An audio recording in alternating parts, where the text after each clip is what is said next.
आजकल इंसान हवस में इतना भूखा हो चुका है, इतना अंधा हो चुका है कि उसे पता ही नहीं चलता कि वो किसके साथ क्या कर रहा है।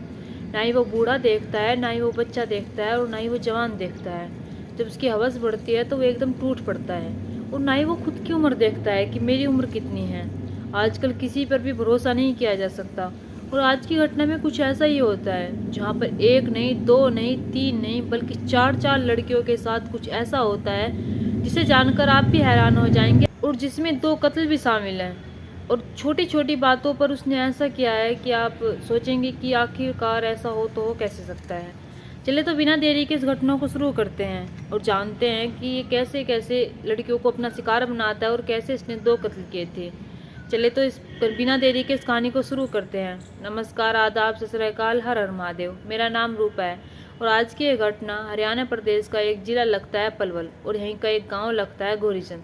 दरअसल एक लड़की होती है जो अपनी नानी के पास रहती है। वो अपनी नानी के पास फरीदाबाद के भोपानी में रहती है और वहीं पर रहकर पढ़ाई करती है। उसकी नानी और मौसी जो थे वे पास पास में थे, यानी कि वो कभी अपनी नानी के पास में रहा करती थी तो कभी अपनी मौसी के पास में रहा करती थी, लेकिन रहकर नानी के यहाँ पर पढ़ाई करती थी। उसका नाम होता है रिया। रिया जो होती है बीए 3rd ईयर में पढ़ रही होती है। रिया एक दिन गायब हो जाती है। वो अपनी नानी से कहकर जाती है कि नानी, मैं मौसी के घर पर जा रही हूँ। लेकिन जब मौसी के घर पर वो नहीं पहुँचती, उसकी नानी जो होती है बहुत परेशान हो जाती है और वो अपनी बेटी को फ़ोन करती है और कहती है कि क्या वहाँ पर रिया आई है। तो वो कहती है कि नहीं माँ, आज तो रिया यहाँ पर नहीं आई है। अब इधर उसकी नानी की जो चिंता होती है वो बहुत बढ़ जाती है, उधर उसकी मौसी जो होती है उसकी चिंता भी बहुत बढ़ जाती है। अब जब ज़्यादा समय बीत जाता है तो उसके घर वालों को बताया जाता है, यानी कि उसकी जो नानी होती है अपनी बेटी से बताती है, अपनी जमाई से बताती है और कहती है कि हमारी रिया पता नहीं कहाँ पर चली गई, मुझसे कह कर गई थी कि वो मौसी के घर पर जा रही है। अब इधर घर वाले जो होते हैं बहुत परेशान हो जाते हैं। परेशान हो जाने के बाद जो ज़्यादातर घर वाले करते हैं वे वही करते हैं, पुलिस वालों के पास जाते हैं वहाँ पर और जाकर पुलिस वालों से कहते हैं कि हमारी बेटी लापता हो चुकी है, गुमशुदा हो चुकी है, आप हमारी रिपोर्ट लिख लीजिए और हमारी बेटी को ढूंढ कर लाइए।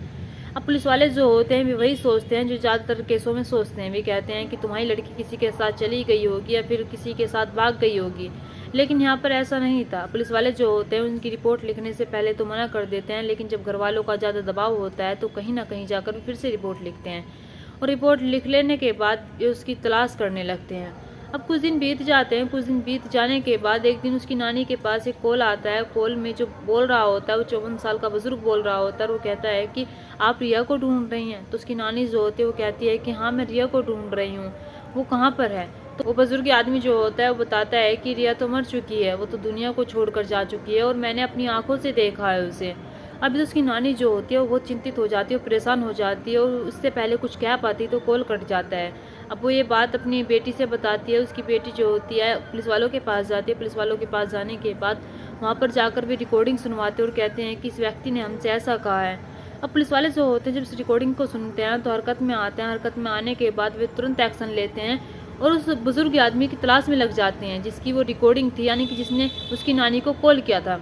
अब जब उसकी तलाश में लग जाते हैं, तलाश करने के बाद वो मिल जाता है। मिल जाने के बाद जब उसे गिरफ्तार किया जाता है तो उससे पूछताछ की जाती है। व्यक्ति का नाम जो होता है सिंगराज होता है, वो जसाना का रहने वाला होता है। उसकी उम्र जो होती है 54 साल होती है। पुलिस वाले जो होते हैं उससे पूछताछ करते हैं और कहते हैं कि तुमने कहाँ देखा रिया को और कैसे देखा और किसने देखा और किसने मारा। जब ये सारी बातें उससे कर रहे थे तो वो व्यक्ति जो होता है वो बताता है कि सन 1986 में उसने अपने सगे चाचा और चचेरे भाई का सर कलम कर दिया था और जब सर कलम कर दिया था तब उसे पुलिस गिरफ्तार करके जेल ले गई थी। जेल ले जाने के बाद जब उसे कोर्ट में ले जाया गया तो कोर्ट में प्रूफ नहीं हो पाया था कि इसने ही मर्डर किया है। वो बाइज्जत बरी हो जाता है। जब बाइज्जत बरी होकर वो अपने घर आता है, घर आने के बाद उसके घर वाले जो होते हैं उसे घर से बाहर निकाल देते हैं, उसे रोटी तक नहीं देते। गाँव वाले जो होते हैं उसे चिढ़ाते रहते हैं। तभी वहाँ से वो सब कुछ छोड़ छाड़ कर वो फरीदाबाद के सेक्टर 17 में आकर रहने लगता है और वहीं पर एक हॉस्पिटल की चौकीदारी करने लगता है और उसी हॉस्पिटल में रहने लगता है और यहीं पर रहकर वो अपना गुजारा बसारा कर रहा था और यहीं पर रहकर अपनी अच्छी इमेज बना लेता है। पुलिस वाले जो होते हैं वे कहते हैं कि ठीक है, तुम हमें रिया के बारे में बताओ, तुमने रिया को कहाँ देखा और किसने मारा।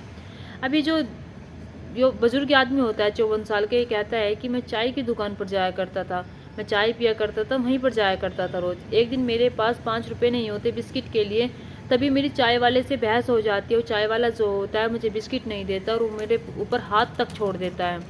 तभी मुझे गुस्सा आ जाता है। गुस्सा आ जाने के बाद मैं सोचने लगता हूँ कि आखिरकार एक चाय वाला मेरे ऊपर हाथ उठाओ तो उठा कैसे सकता है। सिंहराज जो होता है, 54 साल का बुजुर्ग जो होता है, इसे बहुत गुस्सा आता है और सोचने लगता है कि मैं इसे छोड़ूंगा नहीं। जैसे वो अगले दिन आता है, अगले दिन जब आता है तो चाय वाले की एक लड़की होती है जिसकी उम्र 14 साल होती है।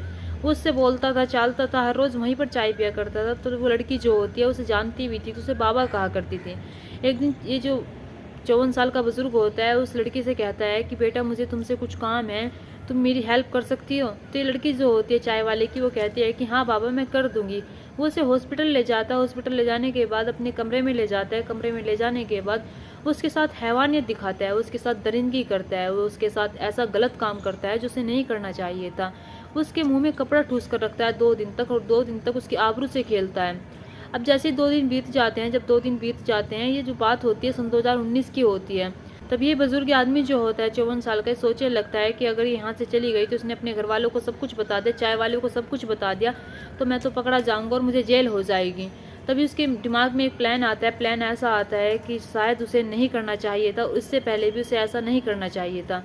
वो एक गमछा डालकर रखता था अपने गले में, उससे उसका गला घोट देता। गला घोट देने के बाद वो उसे एक गठिया बनाकर बोरी में अपनी साइकिल पर रखकर फरीदाबाद के सेक्टर 17 के निकट ही एक नहर पड़ती है, वहाँ पर जाकर उसे डाल देता है और उसे बहा देता है। अब आकर वो सही से ऐसे ही रहा करता था। पुलिस वाले जो होते हैं उससे फिर सोच रहे थे कि आखिरकार ये कह तो क्या रहा है, हम इससे क्या पूछ रहे हैं और क्या बता रहा है। पुलिस वाले फिर से कहते हैं कि हमें रिया के बारे में जानना है। तो ये जो बुजुर्ग आदमी होता है 54 साल का, ये कहता है कि अच्छा रिया के बारे में जानना है। तो फिर से एक बात बताता है। वो बताता है कि जब अगस्त सन 2020 लॉकडाउन का समय था, ना ही कोई बाहर निकल पा रहा था, ना ही कोई किसी के घर जा रहा था, और जो सड़कें थी वे बिल्कुल खाली पड़ी हुई थी, ना ही कोई किसी के मदद कर पा रहा था। तभी एक 12 साल की लड़की जो होती है सड़क पर जा रही थी कुछ सामान लेकर। मैं उसे देख लेता हूँ। जब देख लेता हूँ तो मैं उससे कहता हूँ कि बेटा तुम कहाँ जा रही हो। तो वो कहती है कि मैं ये सामान लेकर अपने घर जा रही हूँ। बाबा आपको क्या काम है। तो वो जो बुजुर्ग आदमी होता है 54 साल का, वो कहता है कि बेटा मुझे तुमसे कुछ ज़रूरी काम है, क्या तुम मेरे साथ चल सकती हो। तो जो लड़की होती है उसके साथ चल देती है। चल देने के बाद वो उसे फिर से अपने ही कमरे में ले जाता है, यानी कि हॉस्पिटल के कमरे में ले जाता है। ले जाने के बाद उसके साथ ऐसी ही दरिंदगी दिखाता है जैसे कि उसने चाय वाले लड़की के साथ दिखाई थी। और वो उसे भी 2 दिन तक रखता है। 2 दिन रख देने के बाद वो उसे भी ऐसे ही मारता है, यानी कि उस गमछे से गला घोट कर मारता है। उसे भी नदी में जाकर बहा देता है, यानी कि नहर में जाकर बहा देता है, जहाँ पर वो रहा करता था। सेक्टर 17 के निकट ही एक नहर है, वहाँ पर बहा देता है। अब पुलिस वाले फिर से हैरान थे। वे सोच रहे थे कि हम इससे पूछ क्या रहे हैं और ये हमें बता क्या रहा है। पुलिस वाले फिर से उससे कहते हैं कि हमें रिया के बारे में जानना है। तो एक बार फिर से कहता है कि अच्छा रिया के बारे में जानना है। वो बताता है कि ये बात होती है मई सन 2021 की। जो ये हॉस्पिटल में कर्मचारी होते हैं, यानी कि सफाई कर्मचारी होते हैं, उसमें से एक लड़की होती है जिसकी उम्र महज 15 साल होती है। वो काम करती थी। काम कर देने के बाद अपने घर जाती थी। अब जैसे ही एक दिन हॉस्पिटल वाले जो होते हैं उसे निकाल देते हैं काम से। जब निकाल देते हैं तो घर जाते हैं। घर जाने के बाद वो अपनी माँ से कहती है कि माँ मेरी सैलरी रह गई है वहाँ पर कुछ, मैं उसे लेकर आऊँगी। अब कुछ दिनों बाद वो अपनी सैलरी लेने आती है। जब सैलरी लेने आते हैं तो बुजुर्ग आदमी, यानी कि जो चौकीदारी करता था उस हॉस्पिटल की, वो वहीं पर बैठा हुआ था 54 साल का आदमी। वो उससे कहता है कि बेटा क्या हुआ, तुम्हें जॉब से क्यों निकाल दिया गया। वो कहती है कि पता नहीं बाबा, मुझे निकाल दिया गया, मेरे कुछ पैसे रह रहे थे यहाँ पर, मैंने वे लिए हैं और मैं अपने घर जा रही हूँ। तो बुजुर्ग आदमी जो होता है 54 साल का, वो कहता है कि ठीक है तुम चले जाना, लेकिन मुझे तुमसे थोड़ा सा काम है, क्या तुम वो कर सकती हो। तो जो कर्मचारी होते हैं, सफाई कर्मचारी, वो कहती है कि हाँ कर दूंगी, आप बताओ बाबा आप क्या काम करना है। उसे अपने कमरे में ले जाता है। कमरे में ले जाने के बाद उसके साथ भी ऐसी हैवानियत दिखाता है, उसके साथ भी ऐसा ही करता है जैसा कि वो 2 लड़कियों के साथ कर चुका था। अब वो ऐसे ही उसे 2 दिन रखता है। 2 दिन रख देने के बाद उसके गमछे से गला घोट को मार देता है। मार देने के बाद उसे नहर में बहा देता है। अब पुलिस वाले जो होते हैं वे सोचने लगते हैं कि आखिरकार एक बुजुर्ग आदमी 54 साल का व्यक्ति ऐसा कर कैसे सकता है। अब पुलिस वाले जो होते हैं वे जानने की कोशिश कर रहे थे कि जितनी कहानी हमें इसने बताई क्या वे सच्चा है या नहीं। पुलिस वाले वहाँ पर कॉल करते हैं जहाँ की वे लड़की होती हैं, उनसे पूछताछ करते हैं और पुलिस वालों को कॉल करते हैं और कहते हैं कि क्या तुम्हारे पास इन लड़कियों की गुमशुदगी रिपोर्ट है। पुलिस वाले जो होते हैं वे कहते हैं कि हाँ हमारे पास गुमशुदगी की रिपोर्ट है, लेकिन हमें उनका कुछ सबूत नहीं मिल पाया था, ना ही हमें आज तक मिल पाई हैं। अब पुलिस वाले जो होते हैं बहुत हैरान हो जाते हैं। हैरान हो जाने के बाद वे फिर से कहते हैं, उससे सख्ती से पूछताछ करते हैं, जो उस पर ज़्यादा दबाव डालते हैं और कहते हैं कि हमें रिया के बारे में बताओ। तब कहीं जाकर वो रिया के बारे में बताता है और कहता है कि अच्छा वो रिया, मैं जानता हूँ उसे, उसकी जो नानी है वो मेरी बहुत अच्छी दोस्त है। हम 2 साल पहले मिले थे और मिलने के बाद उसकी जो नानी होती है वो सत्संग में जाया करती थी और मैं भी सत्संग में जाया करता था। हम दोनों की दोस्ती हो जाती है। जब दोस्ती हो जाती है तो मैं उनके घर भी जाया करता था। घर पर जाने के बाद वो जो लड़की होती है वो उसकी बहुत खातिरदारी किया करती थी। वो बाबा बाबा कहकर बुलाया करती थी, चाय पिलाया करती थी, खाना तक खिलाया करती थी। लेकिन वो बाबा इतना बेकार निकलेगा, वो बाबा उसकी आबरू से खेलेगा, उसे नहीं पता था।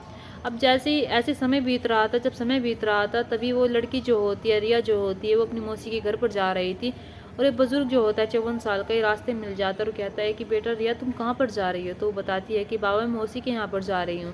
वो कहता है कि बेटा मुझे कुछ काम है, क्या तुम मेरी मदद कर सकती हो? तुम्हें मेरे हॉस्पिटल तक चलना होगा, यानी कि जहाँ पर मैं रहता हूँ वहाँ पर चलना होगा। तो रिया जो होती है वो उसे जानती थी और उसे पता था कि मेरी नानी का दोस्त है, तो वो कहती है कि ठीक है बाबा मैं चल देती हूँ। वो चली जाती है उसके साथ। जब चली जाती है तो वो उसके साथ भी ऐसा ही करता है जैसा कि 3 लड़कियों के साथ वो आज तक करता आया था, यानी कि हर साल उसने एक लड़की के साथ ऐसा किया है। ये बात जो होती है रिया वाली 2021 की होती है। उसके साथ भी ऐसा ही गंदा काम करता है और उसकी आबरू से खेलता है और खेल लेने के बाद वो उसका 2 दिन बाद गमछे से गला घोट देता है। गला घोट देने के बाद वो उसे भी वहीं पर ले जाता है, यानी कि नहर पर ले जाता है अपनी साइकिल पर गठिया बनाकर। नहर पर ले जाने के बाद वो जैसे ही उसे डालने जो बात होती है दिसंबर की होती है, यानी कि 31 दिसंबर की होती है। नया साल की लोग पार्टी बना रहे थे, नए साल का जश्न बना रहे थे। जैसे ही रात को लेकर जाता है, जब लेकर जाता है तो वो लड़की जो होती है रिया वो फंस जाती है, यानी कि वो झाड़ियों में फंस जाती है। उसे निकाल नहीं पाता, उसे डाल नहीं पाता। तभी वो 2 दिन बाद जाता है, यानी कि 1 दिन बाद जाता है। 1 दिन बाद जाने के बाद वो फिर से उसे डालने की कोशिश करता है, लेकिन वो निकल नहीं पाती। लेकिन उसके दिमाग में पता नहीं क्या आता है क्या नहीं आता। तभी वो उसकी नानी को कॉल कर देता है। रिया की नानी को कॉल करने के बाद उससे कहता है कि क्या तुम रिया को ढूंढ रही हो? रिया तो दुनिया को छोड़कर जा चुकी है और मैंने उसे अपनी आंखों से देखा है। अब जब उसकी नानी ये बात सुनती है तो पुलिस वालों को बताती है। पुलिस वालों को ये सारी कहानी बताता है और कहता है कि मैंने ऐसे ऐसे किया है। पुलिस वाले जो होते हैं वे सोच ही नहीं पा रहे थे, समझ ही नहीं पा रहे थे कि एक लड़की आखिरकार ये लड़कियों के साथ ऐसा कर कैसे सकता है। जो बाकी की 3 लड़कियां होती हैं उनके खिलाफ कोई सबूत नहीं मिल पाते और लेकिन रिया के सारे सबूत थे उनके पास। रिया के साथ उसने कैसे किया, रिया की डेड बॉडी सब कुछ था उनके पास। इस बुनियाद पर भी उसे जेल कर देते हैं। जेल कर देने के बाद भी उसे कोर्ट तक ले जाते हैं। कोर्ट में ले जाने के बाद वे उसे सज़ा दिलाने के लिए लग जाते हैं। पुलिस वाले जो होते हैं वे सोच ही नहीं पा रहे थे, समझ ही नहीं पा रहे थे एक बुजुर्ग आदमी आखिरकार ऐसा कर कैसे सकता है। इधर उसकी नानी जो होती है वो भी सोच नहीं रही थी। वो सोच रही थी कि एक 54 साल का बुजुर्ग व्यक्ति जिससे मैं दोस्ती कर बैठी, जिसके साथ मैं सत्संग जाया करती थी, जो सत्संग सुना करता था, वो मेरी देवती के साथ ऐसा कर कैसे सकता है। दोस्तों यहाँ पर किसी भी व्यक्ति पर भरोसा नहीं किया जा सकता, चाहे वो बूढ़ा हो या फिर जवान हो। हमें भरोसा करना ही नहीं चाहिए और हमें अपने बच्चों को सिखाना चाहिए कि किसी भी अनजान व्यक्ति के साथ हमें ऐसे नहीं जाना चाहिए। और रिया भी इस चीज़ का शिकार हो गई। वो तो उस बाबा को जानती थी, यानी कि 54 साल के बुजुर्ग को जानती थी, लेकिन उसने उसे भी नहीं छोड़ा। दोस्तों इस कहानी को सुनाने का मकसद मेरा आपका दिल दुखाना नहीं था, आपको परेशान करना नहीं था, आपको सचेत करना था और आपको जागरूक करना था। आप अपने परिवार के साथ खुश रहिए। नमस्कार।